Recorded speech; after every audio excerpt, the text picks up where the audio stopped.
Hello and welcome back to another FPL video. Now in this video I'm going to be talking about transfer plans for game week 24. Now obviously there's still one more game left in game week 23, which is of course the big one, Arsenal versus Man City, which is on tonight. And I'm sure, like myself, we're all going to be sitting there waiting anxiously to see whether or not Haaland was injured or if it was just a precautional substitution at half-time against Villa. Obviously, he's so highly owned, so I'm assuming everybody's going to be watching it just to see. Obviously, Pep will say one thing, but until he's on that pitch, we can all breathe a sigh of relief when he's on there. Obviously, he's got 12 point something million, so if he is out, let's say, for a month, do we want that on our bench for a month? Probably not, but you will lose a lot of value in your team if you do take him out. Basically, it's a massive headache we've all got right now, especially when we've got blanks in 25, doubles in 27, 28, etc. So there's a lot of changes we probably need to make to our teams in such a short space of time. An injury right now to, let's face it, the biggest asset in the game this season so far is not what we really want. Now, looking at my team's not looking too bad. Looking at it, obviously, Haaland being fit would be ideal. Now, I've only got the one transfer for myself, and I'm finding it tough what to do. Now, realistically, obviously, I've got to get rid of the players that are blanking in game week 25. Not to say get rid of them all, but at least get rid of 2 of them maybe. Well, realistically, 3 of them. The problem is I've got 3 United players, all blank. Ideally, 2 of them will go. I've got 2 more players now, as in Trippier and Tony. Trippier is obviously going to be staying, so that's 2 players that I'm going to play. And then, do I decide to take out Tony? That's the headache I've got right now. And even then, I've also got Aki. Is he going to play? Isn't he going to play? We don't know. And Martinelli, is he going to play? We don't know. I've got a lot of headaches that I don't really want. Sometimes I do think it'd be easier just to do a wild card, but with so many changes coming around, I don't know if it'd be worth it right now. But yeah, that's my team looking so far for 24. Right then, so what I've done here is I've got 3 players to bring in your team, who I would recommend anyway bringing in your team, and 3 players who would definitely recommend thinking about selling right now. First player we've got up here is obviously Riyad Mahrez, as you can see. This guy is in unbelievable form right now. He's definitely the most informed Man City asset you can get right now. And I don't think it's too late either. Now, obviously, if they do have a game like I've said tonight already, hopefully he doesn't get injured, because this would make this video very irrelevant. So, fingers crossed on that. But like I said, 4 goals and 5 assists since we've come back from the World Cup. That's really impressive. Is he on penalties? I mean, I don't know if he's on penalties. Obviously, we had that little bust up in the... Not bust up, but uncomfortable scene if you're a Man City fan. With the penalty.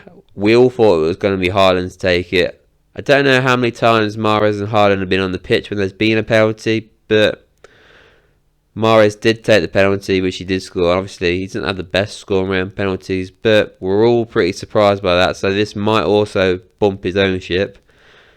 The guy is 7.8 million. He's over 13% owned now, so people are jumping on it now. And I'd definitely probably recommend going on it now rather than later. I don't think we've missed the boat, because look at these fixtures we've got coming up. Yes, the next 2 games are away, but they're Forest and Bournemouth, 2 teams that have just come up, 2 teams that will concede a lot of goals. Forest, I don't know how long Henderson's out for, if I'm being honest. But if they do have Hennessy in goal, I don't rate Hennessy as a goalkeeper at all. I think he's pretty terrible, if I'm honest. He's definitely not, in my opinion, a Premier League goalie. So there's a good chance they'll get some goals there. Bournemouth away. Bournemouth, I can't remember the last time they won. It's been a long time. So, and obviously, I do think Man City will score against them. Newcastle, obviously, at home is going to be a tough fixture. And then Crystal Palace away, which is also a winnable fixture for City. So the next 4 fixtures look good. I don't believe they've got any blanks coming up from what I can remember. Obviously, we'll have to wait and see in the future. I should really have probably checked before I've done this video, but I didn't. But they definitely don't blank in 25, which so far I think that's the main thing. That's the first blank. 4 teams are blanking. Man City are not one of them. So the guy's in form. He's 7.8 million, considering a lot of midfielders around about the same price. Obviously, there's certain players that cost a bit more who are blanking in 25, so he would definitely be an easy straight swap if you have them. So yeah, first one up, Mahrez is definitely a buy in my opinion. So next up, what I've gone for here is João Felix at Chelsea. Now, obviously the guy didn't get off to the best starts of his Chelsea career, getting sent off against Fulham. It's probably not what he wanted, but he looked pretty lively, to be fair. Now, apart from that game, I've seen him a couple of times, maybe in the World Cup, where he looked pretty decent. So I haven't really seen a lot of him. Obviously, I've seen clips against West Ham, which he's just come back to play. Now, this was a game where we were thinking, will he start? Because Chelsea have signed a lot of players since he's been suspended. He did start, and he got a goal. Not just start, he got 90 minutes. So that's now making you think, should we go in for maybe a João Felix? Now, he's only 7.5 million, so he costs actually less than Havertz. And when you look at the fixtures coming up, Chelsea don't blank. They've got bottom of the league next game. If you've got, let's say, an Ivan Toney team who is going to blank in 25, why not make the sub, maybe a transfer a week early? You know, go for the team that's playing Southampton at home and then got a game in 25 rather than going for Toney. It might work out pretty well. Obviously, Spurs aren't the easiest team in the world to go against, but Southampton at home, I think he could do well in. And then after the Spurs game, they've got Leeds at home as well. So pretty decent fixtures coming up for Felix. And like I said, he got 90 minutes. Looking at the team, he has got a little bit of competition, so that could be a bit of a put-off. But I can see him starting in all these games, in my opinion. For a guy that's been sent off on his debut, to come back, start, play 90 minutes as well, I feel like he might be one of the players Potter might rely on going forward. So that's why I've gone for a João Felix to be possible idea to go into your team. My final option is Fraser Forster, Spurs. Now, this is somebody maybe people don't want to do because it's a goalkeeping transfer. But, I mean, I know he's just come back off a 4-1 battering by Leicester. But the fixtures, I mean, I've got money up to 27, but right up to 32, they're pretty decent for Spurs, to be fair. And yes, Fraser Forster may not be the best keeper in the world, but a decade ago, in my opinion anyway, I thought he was pretty decent. Now, he's played twice for Spurs and he's not kept a clean sheet yet. So, not the best, not most promising of transfers really, is it? But for a 3.9 million starting goalkeeper for a top 6 side, you can't really ignore that. Now, if you're thinking about wildcarding, I would 100% definitely bring in Fraser Forster because Lloris is out for at least 6 weeks. Maybe longer, we'll have to see. But those 6 weeks cover that great run that Spurs are going to go on. So, West Ham at home, not the easiest fixture, but it's a home fixture. As is the Chelsea one, not easy, but it's at home. Wolves and Forest, they're the next 4. They don't blank in any of those games. So that's another important factor. And this is all about the price, in my opinion. He's a 3.9 million goalkeeper, and he's definitely going to be starting because Spurs aren't going to be signing a goalkeeper from the looks of it. So, definitely somebody I would recommend. Right then, now on to the players who I believe we should look at really getting rid of our teams right now. And the first player on here, as you can see right now, is Fabian Schär of Newcastle, the centre half. Now, I would also recommend if you got Botman, selling him as well. If you got Trippier, whack him on your bench. But the reason why I got gone for Schär here instead of Botman is purely based on ownership. Right now, Schär is a lot more owned than Botman. Schär is nearly 20% owned, which is quite a lot of people own him, to be fair. Now, he's 5.2 million, so you could get some decent replacements for him, in all fairness. He has been amazing this season, and the whole Newcastle defence has been amazing this season. 13 clean sheets this season, that is phenomenal. But why are we selling him? Look at the fixtures they got coming up. Liverpool at home, yes, this isn't Liverpool, we know, but still not the easiest fixture. Game week 25, they've got a final, they're going to blank. Now, usually as well, it's not been mentioned, but the losing side of a final, they usually actually go on a pretty bad run afterwards as well. So that's something to keep in mind on if Newcastle do lose the final. But game week 26, if you're going to lose in that final, game week 26 to play against Man City is probably the worst time to go to the Etihad for a team like Newcastle. So that's three game weeks where I don't see a lot of points really, for being honest. There is teams that are going to double game week in this time, or even just have a fixture in game week 25. So that's why I definitely recommend maybe selling on Shaw now. Next up on the chopping board, should I say, is Miguel Almiron of Newcastle. Now, if you're a Newcastle fan, you're not going to like this video, because that's now 2 Newcastle players I'm recommending you selling, and you're probably wondering why. Well, like I've just mentioned before with Shaw, 24, 25, 26 for Newcastle is not good to look at all.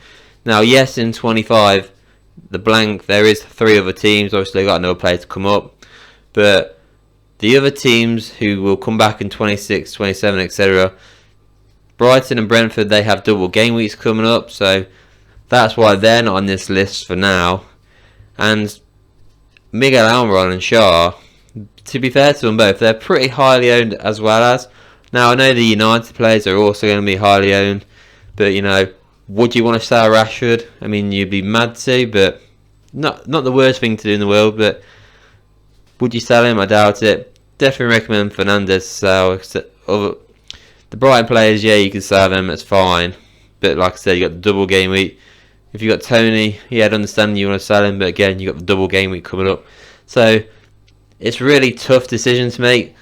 Whereas Newcastle, they've got no doubles coming up. They've got 2 tough fixtures coming up, and a blank in between that.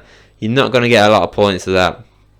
There are other options out there you could replace him with, but around a similar price. So maybe that, well, not maybe, that is why I do believe we should look at now selling Miguel Almiron. Right, so my final option is Luke Shaw of Man United. Now, if you remember at the start of the video, you'd see that I do actually own Luke Shaw, so this is also a tough one for me, especially because, like many others, since the World Cup, I've owned him. He's been absolutely phenomenal, so it's tough to want to get rid of him, especially because a lot of people, a lot of FPL managers out there in Game Week 23 decided to get rid of Luke Shaw because of his Game Week 25 blank coming up, and they want to get their transfers in early.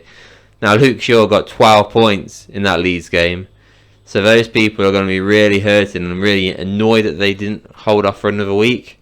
Whereas owners now like me who did are now reluctant to want to sell him now, especially with Game Week 24 being Leicester at home. Yes, Leicester have scored 8 goals in 2 games, but I don't think they're going to score 4 goals against Man United. Could be wrong, but I'm hoping Leicester are thinking now they have a tiny little cushion against the guys who are battling relegation right now. They might drop off, or they might not do so well away at Old Trafford. So very reluctant for the Leicester game, but obviously 25 blank, Liverpool away in 26. They're big put-offs. You want points. He's 5.3 million at the minute. You want to sell him, get a defender that's going to get you, well, definitely 2 points anyway. So it is a frustrating one because of how well he's done, but I can tell you now, a lot of other people are going to be thinking the same, and well, I expect they will be thinking the same, and his price could plummet. So if you bought him at a higher price of the 5.3 million, he could quickly go down to 5.1 or maybe even 5 million, his original price. So there is that to think about as well. I can understand people being reluctant to sell him in this week and maybe really consider 25 to sell him, but I mean, it's 50-50. It really depends.